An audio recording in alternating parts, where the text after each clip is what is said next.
Hi friends, ఇదొక new drama our universe. ఈ drama కూడా చాలా బాగుంటుంది. స్టార్టింగ్ లో వచ్చేసి మన హీరోయిన్ ని చూపిస్తారు. హీరో వచ్చి ఒక ఫోటోగ్రాఫరు. తనకి ఫోటోగ్రాఫింగ్ అంటే చాలా ఇష్టం. తను చాలా పేషెన్స్ తో తీస్తాడు. ఇంకో పక్క మన హీరోయిన్ వచ్చేసి జాబ్ చేస్తూ అండ్ వాళ్ళ సిస్టర్తో కలిసిమెలిసి ఉంటుంది. వాళ్ళ సిస్టర్ అండ్ వాళ్ళ అమ్మ నాన్న ఉన్నారు. వాళ్ళ సిస్టర్ తను చిన్నప్పటి నుంచి పెంచుతుంది.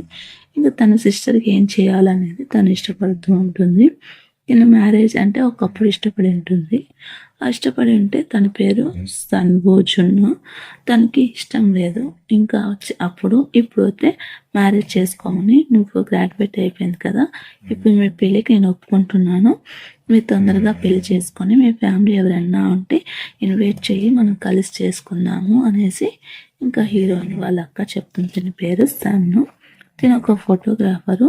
కొన్ని రోజుల తర్వాత ఆ ఫోటోగ్రాఫర్ నిలిచిపోయి వేరే ప్లేస్కి వెళ్ళేసి తన లైఫ్ని లీడ్ చేయాలి అనుకుంటారు. సో ఇలా ఒక క్లబ్లో వీళ్ళకి తనకి ఏదో వేరే వాళ్ళతో గొడవ ఉంటుంది. ఇంకా వాళ్ళ సిస్టర్ మ్యారేజ్కి తిన వచ్చేసి హైజున్, తిన పేరు హైజున్ వాళ్ళ సిస్టరు. తన మ్యారేజ్కి ఒక లైట్ చూసి ఉంటుంది. ఆ లైట్ తనకి చాలా బాగా నచ్చుంటుంది. ఆన్లైన్లో చూసి ఎక్స్పెన్స్ ఉంటుంది. ఏం చేయాలి తనకు అర్థం కాదు. ఇంకా వాళ్ళ ఫ్రెండ్కి అడుగుతుంది. వాళ్ళ ఫ్రెండ్ పేరు రోజీ పెట్టుకుందాం. రోజీని అడిగితే ఇంకా ఏం చేయాలా అంటే, సరే ఆన్లైన్లో ఎవరైనా చూడు అంటే, ఇంకా అదే టైంకి మన హీరో సన్బు వచ్చేసి ఆ లైట్ని అమ్ముదాం అనుకుని పెడతాడు. ఇంకా సరే అనేసి తను పికప్ చేసి తన మనీ ఇంత అనేసి తను చెప్తుంది. సరే అనేసి ఇంకా తను బార్గెన్ చేయాలని తను చాలా ప్రయత్నం చేస్తుంది. తను ఒప్పుకోడు. తను చాలా బాగా చెక్ చేసి రెస్టారెంట్ దగ్గరికి వెళ్ళి చెక్ చేసి ఇంకా తను ఒకరి మీద ఒకరు పడి అక్కడ సరే నేను ఇంకా డబ్బులు ఇస్తానని చెప్పేసరికి ఆ బల్బ్ అనేది పగిలిపోతుంది. ఇంకా తను తీసుకోకుండా వెళ్ళిపోతుంది. ఇంకా ఫోన్ వచ్చేసి తన దగ్గర మర్చిపోయి వెళ్ళిపోతుంది. నాకు ఈ ఫోన్ వద్దమ్మా, సరే ఎక్కడ వచ్చి తీసుకోవాలి అనేసి తను ఒక ప్లేస్ చెప్తుంది. సరే అనేసి తిను ఆ ఫోన్లో వచ్చేసి మ్యారేజ్ ప్రపోజల్ చూసింటాడు. అంటే మన హీరోయిన్ వాళ్ళక్క పెళ్లి చేసుకుంటుంది కదా, తన పేరు సన్బు, దీని పేరు డైహాన్ అని పెట్టుకుందాం. తన పేరు సన్బు. తన బ్రదర్ తను చిన్నప్పుడే వదిలేసి వెళ్ళిపోయి ఉంటాడు. వీళ్ళు ముగ్గురు కలిసేసి ఇంకా మ్యారేజ్ అయిన తర్వాత ఒక ఫ్యామిలీ గేదర్ అనేసి చేస్తూ ఉంటే ఇంకా అందులోపల అక్కడికి వచ్చి నేను బ్రదర్ మర్చిపోయేవాళ్ళు మాట్లాడతారు వాళ్ళ ముందర. వాళ్ళు షాకే చూస్తూ ఉంటుంది. మన హీరోయిన్ హైజున్ కూడా, నేను ఇలా కలుస్తాను అనుకోలేదు, నువ్వు నా ఇంట్లో నాకు మరదలా, నువ్వు నాకు మరదలని నేను అనుకోలేదు అనేసి తను వచ్చేసి ఇష్టంగా తినేసి వెళ్తూ ఉంటాడు. ఎందుకు ఇలా చేస్తున్నావు నువ్వంటే, మేము చాలా బ్రదరు, తను నా బ్రదరు, చాలా తర్వాత నేను రియలైట్ అయిందంటే, కానీ నీ గురించి నాకు ఎప్పుడు చెప్పలేదు తను అనేసి. సరే తను ఎలాగో ఉన్నాడు మీ ఫ్యామిలీలో, తను మా బ్రదర్ గురించి ఎప్పుడు చెప్పలేదా, సరే చెప్పకపోతే నన్ను ఏం చేయాలి. ఇంకా వాళ్ళ అక్కకు చెప్పింటారు.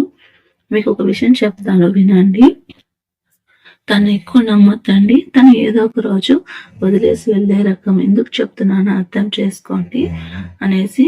నువ్వేం చేసావో నీకు తెలుసా బ్రదర్ అనేసి ఇంకా తను అడుగుతూ ఉంటాడు. ఇంకా తను ఏం చెప్పాడు.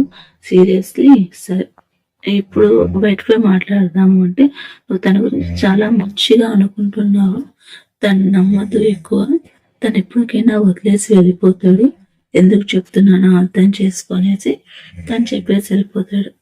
ఏం మాట్లాడాలి ఇప్పుడు, నా గురించి ఎప్పుడైనా ఆలోచించావా నువ్వు, అసలు నేను ఎక్కడున్నానో ఆలోచించావా, అసలు నేను ఫోటోగ్రాఫర్ ఎందుకు అయ్యానో నీకు తెలుసా, నీ వల్లే, నువ్వు నాకు ఇచ్చిన లాస్ట్ బర్త్డే గిఫ్ట్ కదా, నువ్వు ఎప్పుడు ఇవ్వలేదు కదా, నీకు గుర్తుందా లేదా, అందుకని ఆ కెమెరా చూసి నేను ఫోటోగ్రాఫర్ అయ్యాను, కానీ నువ్వు వస్తావు అని ఏదో చూసి నువ్వు రాలేదు, ఇప్పటికైనా నేను రియలైజ్ అయ్యాను తను అనేసి తను చెప్పేసి వెళ్ళిపోయి తను బాధపడుతూ ఉంటాడు. వాళ్ళన్న చిన్నప్పుడు తన్నే అనాథాశ్రమంలో వదిలేసి వెళ్ళిపోతాడు. ఎందుకు వదిలేసి వెళ్ళాడు అనేది అప్కమింగ్ ఎపిసోడ్లో తెలుసుకుందాం. ఇంకా వాళ్ళిద్దరికి మ్యారేజ్ అవుతుంది. ఇంకా వాళ్ళ బ్రదర్ ఎలాగో రాడు. వాళ్ళ లైఫ్లో వాళ్ళు బిజీగా ఉండిపోతారు. అలా 3-4 years గడిచిపోతూ ఉంటుంది. తిను ఒక ఇల్లు కొనుక్కోవాలి అనేసి ఇంకా తిని జాబ్లో ఉంటాడు. వాళ్ళ సిస్టర్ వాళ్ళ బావతో అందరితో కలిసిమెలిసి ఉంటారు. తనకంటూ ఒక రూమ్ ఉంటుంది. ఆ రూమ్ లో నుంచి వెళ్తుందేమో అన్నట్టు వాళ్ళ అక్క నడిచేసి వెళ్ళిపోతుంది. ఇంకా ఎప్పుడు గొడవ అవుతూనే ఉంటుంది కదా అనేసి ఇంకా వాళ్ళ అక్క చెల్లికి గొడవ పెట్టారని చెప్తారు వాళ్ళ హస్బెండ్ కి, సన్వోకి. ఇంకా అంతలోపల వాళ్ళ నాన్న వచ్చేసి జైల్లో నుంచి, సన్వో వాళ్ళ నాన్న జైల్లో నుంచి బయటకు వచ్చినాడు అనేసి ఇన్ఫర్మేషన్ వస్తుంది. డయానికి కాల్ చేస్తాడు. డయానికి కాల్ చేసి నీతో మాట్లాడాలని, చాలా ఇంపార్టెంట్, కాల్ చేసి లిఫ్ట్ చేయడు. సరే అనేసి మెసేజ్ చేస్తాడు. మెసేజ్ చేసి ఇంకా వీళ్ళిద్దరూ జర్నీ చేస్తూ ఉంటారు. దీనికి ఒక బాబు ఉంటారు. వీళ్ళు ముగ్గురు జర్నీ చేస్తుంటే ఒక కార్ అంటే ఒక ట్రక్ వచ్చి యాక్సిడెంట్ అయిపోతుంది. వాళ్ళ అక్కకి చెల్లికి గొడవ ఉంటుంది కదా. సో వీళ్ళిద్దరికి పోలీసులు కాల్ చేసి ఇలా మీ అక్క చనిపోయింది అనేసి ఇంకా అందరూ అక్కడికి వచ్చి ఏడుస్తూ ఉంటే వీళ్ళు అన్న చనిపోయాడు అనేసి వస్తాడు. ఇంకా వీళ్ళిద్దరు కలిసి ఒక బాబు ఉంటారు వాళ్ళ అక్కకి వాళ్ళ బావకి. ఆ బాబు వచ్చి మమ్మీ అని ఏడుస్తూ ఉంటాడు. పాపం చాలా బాధేస్తుంది. ఇంకా తను వెళ్ళేసి వాళ్ళ బాబాయ్ దగ్గరికి వెళ్తారు. ఇంకా తనకి సంబంధించిన విషయాలన్నీ తనే చూసుకుంటూ ఉంటాడు. అక్కడే దగ్గరుంది. ఇంకా ఈ బాబు పరిస్థితి ఏంటి, ఆ బాబు ఒక ఆట ఆడిచ్చేస్తాడు వాళ్ళ బాబాయ్ని. ఇంకా మమ్మీ మమ్మీ అని ఏడుస్తూ ఇంకా వాళ్ళ బాబాయ్ వెనకాలే తిరుగుతూ ఉంటాడు. ఆ బాబుని చూసుకోవడం కష్టం కదా, తనకి తెలియదు ఎలా. పాపం బకెట్లో తీసుకొని వస్తుంటే ఇంకా అక్కడికి కుయాను వచ్చేసి అయ్యో నచ్చి ఏంటి బాత్రూమ్ నుంచి ఇట్లా వచ్చి ఇట్లా తీసుకొని వచ్చేది, బేబీని ఇట్లా వదిలేసాలంటే నువ్వు బేబీని వదిలేసి వెళ్ళామంటే నాకు చేతికి దెబ్బ తగిలింది అందుకే కదా వదిలేసి వెళ్ళాను అనేసి ఇంకా తను చెప్తూ ఉంటుంది. సరే సరే అనేసి వాళ్ళ ఫ్రెండ్ కూడా వస్తుంది. ఏమైంది ఏమంటే ఇదంతా తన వల్లే తన దగ్గరుండి చూసుకున్నాడు అనేసి ఇంకా తను చెప్తూ ఉంటుంది. ఇంకా బాబుతో కలిసి వీళ్ళిద్దరు ఆడుకుంటూ ఉంటారు. ఇంకా ఆడుకునేసి అందరూ వచ్చి వెళ్ళిపోతారు.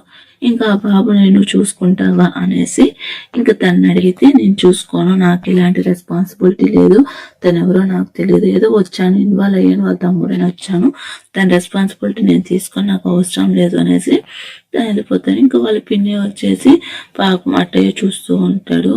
చాలా జాలి వేస్తుంది. నేను రెస్పాన్సిబిలిటీ తీసుకుంటాను, నేను చూసుకుంటాను బోజుని అనేసి తను తీసుకొని వెళ్తూ ఉంటుంది. బయటికి తీసుకొని వెళ్ళగానే ట్యాక్సీని పిలిపించి దాని దగ్గరకు వచ్చి ఇదే నీకు లాస్ట్ టైం నేను చూసుకునేది, మీరు తొందరగా రికవర్ అవ్వండి అనేసి ఇంకా తను చెప్పేసి వెళ్ళిపోతుంది. సరేలే మీ బాబాయ్ గురించి వదిలేకపోవచ్చు, మనం వెళ్దాం పదా అనేసి ఇంకా సరే అనేసి వాళ్ళిద్దరు ఇంటికి వెళ్తారు. అలా స్టోరీ అయితే రన్ అవుతూ ఉంటుంది.